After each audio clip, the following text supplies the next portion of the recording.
Deaths in Glenmorach Manor, a fiction novel. Written by Shirley, read by Sir Lawrence Olivier. This audiobook was narrated using synthetic voice technology provided by 11 Labs. Chapter 2. John and I walked behind Mr. Morrison through the long halls of Glenmorach Manor. The dim candlelight flickered against the old walls, where portraits of the Wallace ancestors stared down at us. The house was massive, with tall arches, detailed woodwork, and high ceilings. Every step we took echoed, making the place feel even more intimidating. When we reached the dining room, I paused for a moment. The space was grand and carefully put together. A huge chandelier hung above a long dining table, its lights reflecting off the crystal.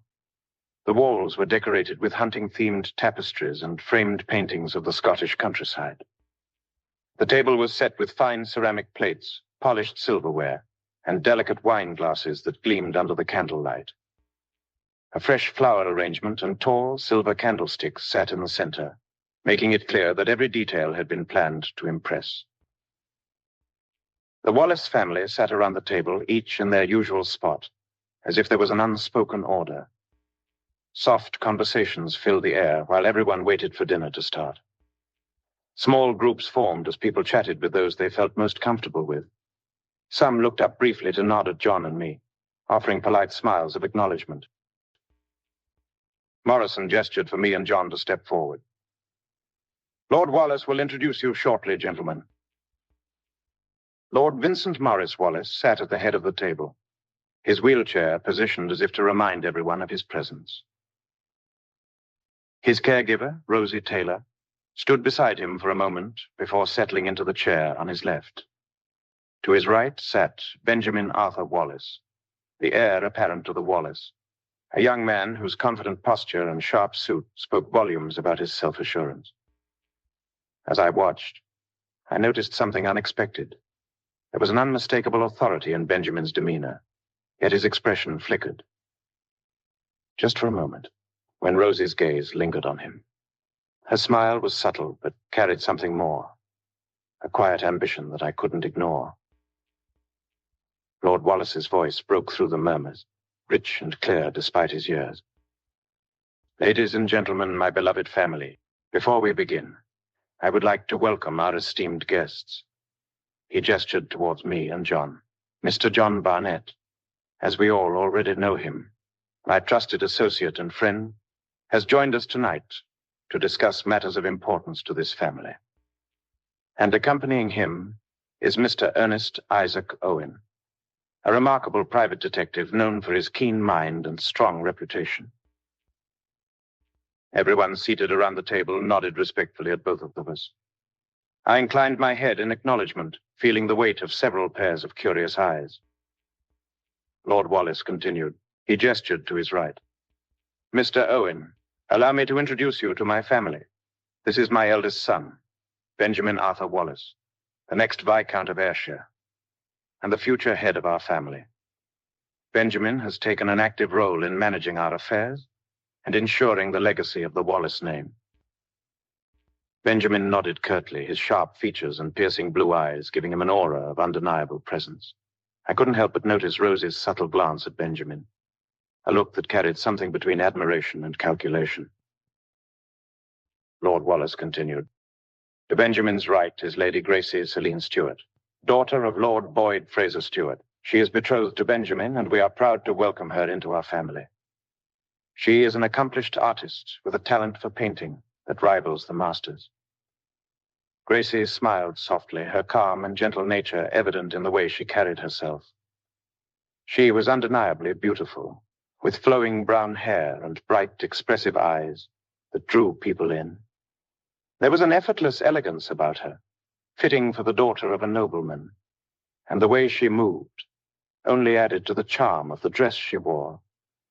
But beyond her beauty was a quiet warmth, something that had a way of putting others at ease. Her polished manners and eloquent way of speaking made it clear she was intelligent. As I watched, I noticed her gaze drift, just for a moment, toward a handsome young man, sitting farther down the table. A flicker of understanding passed between them, too fleeting for anyone but an observant detective to catch. "And the one who sits in front of her is Robert Neil Wallace, my second son," Lord Wallace said. "He works tirelessly to oversee the wine business that has been part of this family for generations. He's a diligent and responsible young man." Robert's nod was restrained, his dark eyes flicking briefly to Benjamin before returning to his plate. There was tension there, something unsaid, but heavy nonetheless. "The one sitting next to Lady Stuart is my only daughter, Lady Eleanor Catherine Wallace. She is my pride and joy. She spends her days indulging in a great many things, most fondly riding a horse. There is nothing quite as thrilling for her as a brisk ride across the fields." Lady Eleanor nodded gracefully. Her smile was as bright as her personality, radiating warmth and charm. Lord Wallace's hand shifted to the left. "To my left is Miss Rosie Taylor, my caregiver. Rosie has been an invaluable presence in my life these past 3 years. Her intelligence and dedication have earned her the trust of this household." Rosie smiled warmly. Her charm was evident. I, however, noted the ambition that simmered just beneath the surface. Next, Lord Wallace gestured farther down the table. "Lady Lucy Amalia, the widow of my late younger brother, Edward Wallace. She lives here with her only son and continues to be a valued member of our family." Lady Lucy inclined her head gracefully, her expression guarded. Lord Wallace said with a smile, "And her son, Anthony Oliver Wallace. He's a talented artist, much like Lady Stuart. His paintings have been showcased in many galleries, and his family takes great pride in his work. Anthony helps Robert as a foreman at the vineyard, making sure the workers are well managed and everything runs smoothly." Anthony's easy smile gave him a boyish charm, but there was no denying his striking presence. His wavy brown hair, effortless charisma, and quiet confidence made him stand out. There was something undeniably sweet and romantic about him. I could easily picture how his charm had won over countless hearts. Still, beneath that warmth, there was a hint of restlessness. His mind seemed to drift elsewhere, his fingers tapping lightly against the edge of the table, lost in thought. Lord Wallace's gaze then settled on a young woman seated next to Lady Eleanor. "And finally, Miss Emily Scott. Emily is Benjamin's right hand, his assistant, accountant, and secretary. She played a key role in keeping the family's finances and daily operations running smoothly, making sure every expense was carefully tracked and reported. Emily, a reserved woman with auburn hair pinned neatly back, offered a shy smile. She kept her hands folded in her lap and avoided prolonged eye contact, seeming uncomfortable with the attention. I noticed her quiet demeanor, but also the way her gaze flickered nervously towards Benjamin, as if she carried the weight of expectations. Once the introductions were finished, Lord Wallace lifted his glass.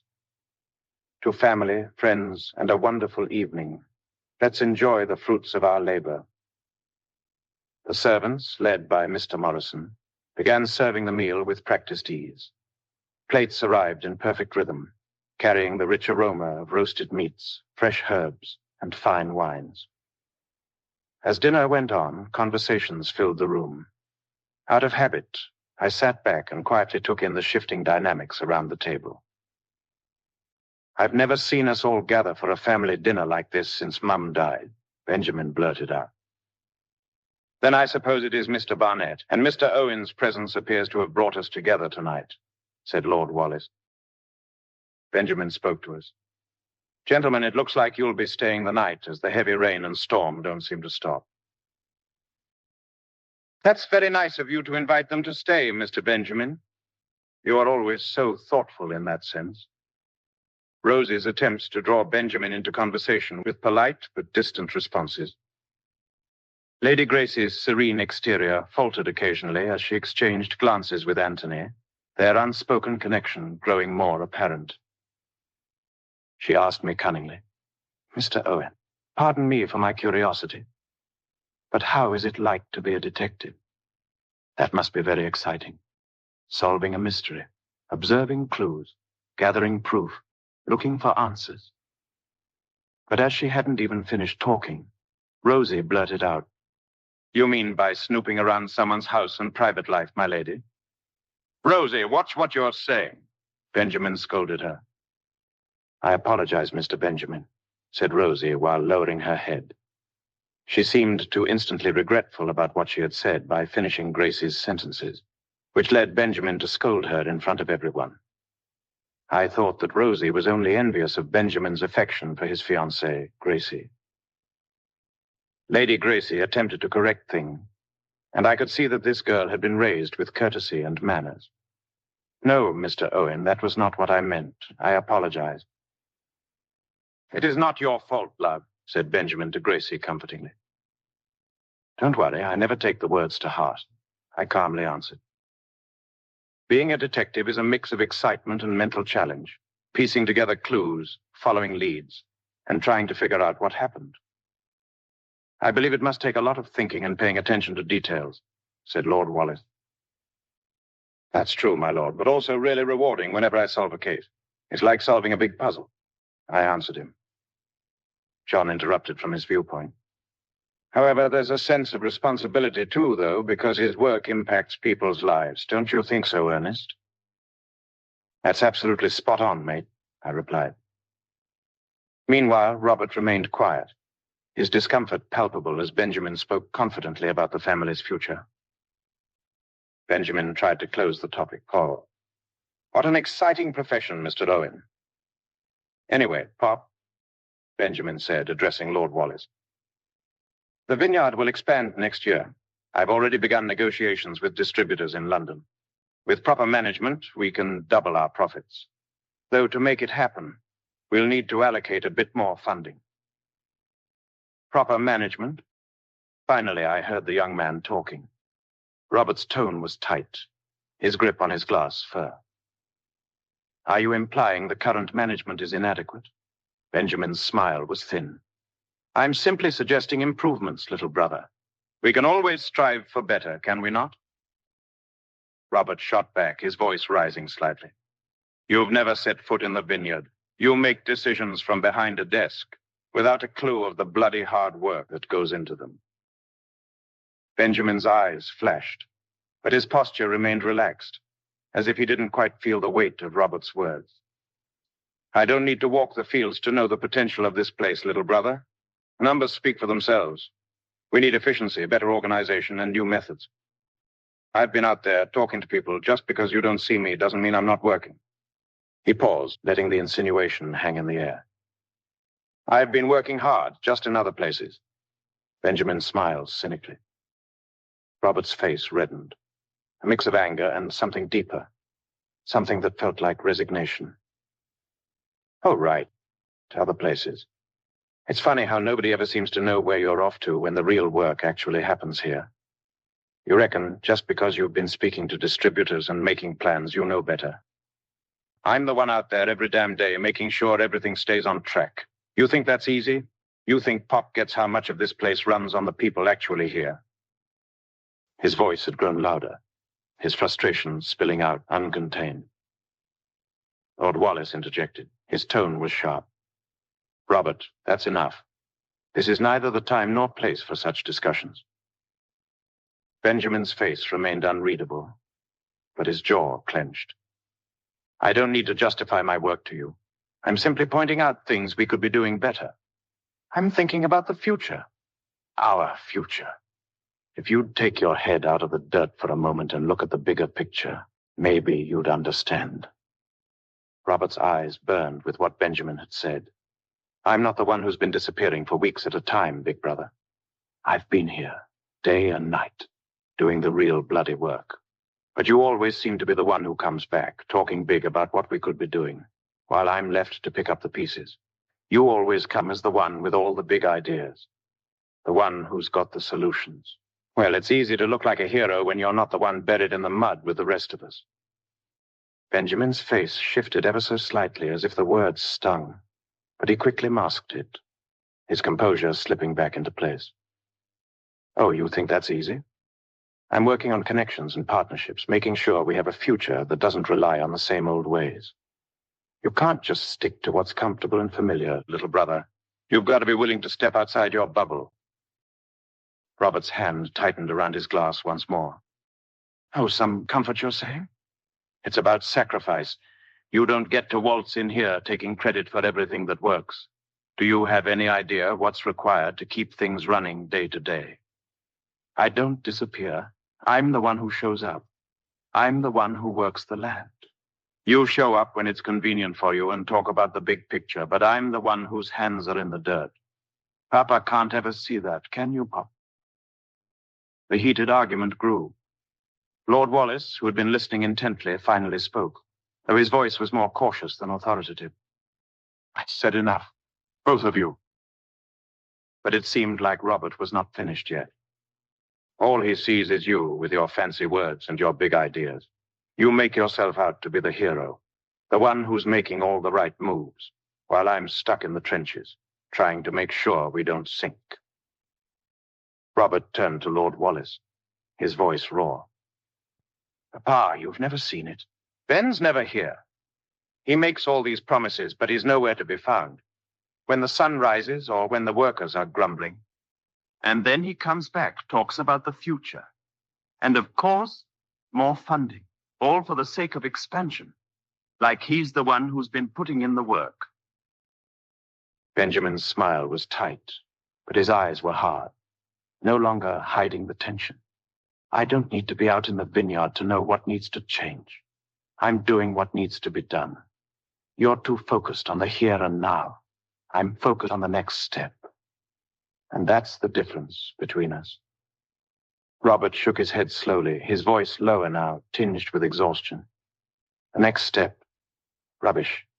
The next step is a hell of a lot harder than you think. It's not just about profit margins or London distributors. It's about all the workers who've been here, working tirelessly for the Wallace family business. But have we ever thought of their well-being? Those people who've put everything into this place. And if you can't see that, maybe you're not the right person to be in charge.